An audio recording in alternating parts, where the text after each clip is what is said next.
मी शिंदेवाडीला राहते. मुलीकडे आली आहे. सकाळी मी जायला निघाली, 9 वाजताचा टाइम होतो. मी तांदूळ घेऊन जायला वरती निघाली तर तो दारामध्येच बसलेला होता जिन्याजवळ. मग त्याला मी पाहिली, त्याच बिबट्याला पाहिल्यानंतर मग मी ओरडली खूप जोराने. त्यांनी पण किंचाळी मारलं. मग तसंच त्यांनी उडी मारलं, तिकडे काचातून उडी मारून तो बाहेर निघाला. मग मी घरामध्ये आली. मी जशी इकडे घरात तशी त्यानेच मग किंचाळी मारून तो बाहेर निघाला. किती वाजता निघाला? 9 वाजता, 9 सव्वा 9 झाले. 9:30 हो, 9:30 झाले. ठीक आहे.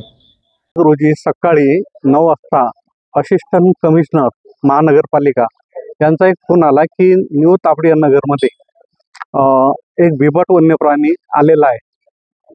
त्यांच्या फोनची दखल घेऊन आमचं वन विभागाची रेस्क्यू टीम आणि मी स्वतः या ठिकाणी घटनास्थळी पोहोचलो.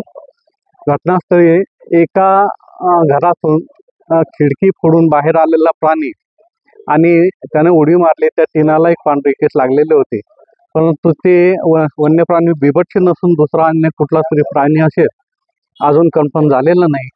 तरी या शोध मोहीममध्ये रेस्क्यू टीमचे आमचे बाळ काळणे मानस वन्यजीव रक्षक, तसेच देवेंद्र तेलकर, रेस्क्यू टीमचे संगपाल तायडे, यशपाल अलासिंग सागर ही टीम घेऊन आम्ही घटनास्थळाची पाहणी केली, शोध मोहीम घेतली. कुठेही बिबटच्या पाऊल पुन्हा दिसून आल्या नाही किंवा कुठलाही एव्हिडन्स मिळाला नाही. तरी मी न्यू तापडिया नगर तसेच अकोला लोकांना सांगू इच्छितो, आवाहन करतो की अशा खोट्या अफवाला बळी न पडता सर्वांनी जागरूक राहावं, सावध राहावं आणि असा काही प्रकार आढळून दिसल्यास वन विभागाला संपर्क करावा. थँक्यू.